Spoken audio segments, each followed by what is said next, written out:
Today, we're answering a question that dominates housing, finance, and economic headlines. Will the housing market crash in 2026? This video is not based on fear. It's not based on viral predictions or dramatic forecasts. It's based on current economic data, institutional projections, and the structural conditions that actually drive housing cycles. No hype. No predictions designed to scare you. Just what the research and the data actually indicate. When people hear the word crash, they think of 2008. Prices collapsed, foreclosures surged, the financial system itself broke. But a crash like that does not happen randomly. It requires specific conditions: excessive borrowing, loose lending standards, large-scale forced selling, and fragility inside the financial system. So the relevant question is not whether prices feel high. The relevant question is whether those structural crash conditions exist today. Mortgage rates remain elevated compared to the last decade, but they have eased modestly from recent peaks. That easing matters because it slightly improves affordability at the margin, even if housing remains expensive relative to incomes. As a result, the market is not accelerating, but it is also not freezing.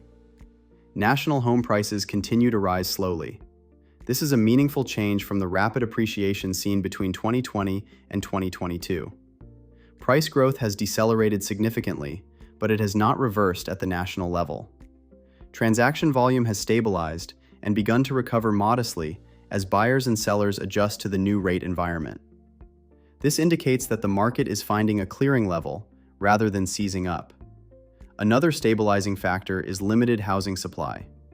New construction slowed sharply when interest rates rose, as builders faced higher financing costs and softer demand. At the same time, many existing homeowners are unwilling to sell because they are locked into low fixed-rate mortgages from earlier years. This reduces the number of homes available for sale and limits downward pressure on prices even when demand weakens.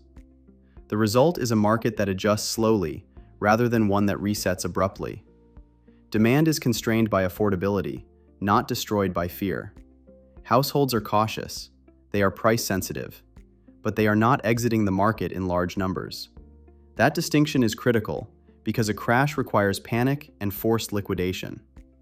What we see instead is hesitation and adjustment. Most major housing and macroeconomic forecasts are not predicting a crash.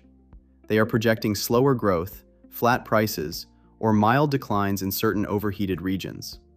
Economists refer to this as normalization. There are real risks in the current housing market. They are not the kinds of risks that typically produce a national collapse, but they do matter, especially at the local and household level. Some regions are more exposed than others. Markets that saw the fastest price increases during the pandemic are more vulnerable to declines. When prices rise far ahead of income growth, even small changes in interest rates, employment, or sentiment can have a larger impact. Affordability remains a major constraint. Higher interest rates combined with elevated prices have pushed monthly payments to levels many households cannot comfortably support. That suppresses demand, slows transactions, and limits future price growth. Employment is also critical. Housing stability ultimately depends on income.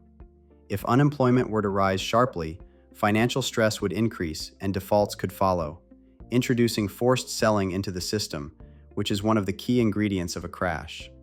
At present, that condition is not broadly present. Delinquency and foreclosure rates remain low by historical standards. Credit markets are functioning.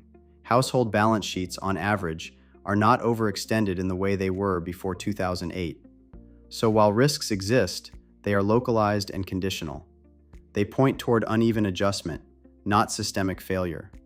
If conditions were to change, the signals would appear before prices reacted.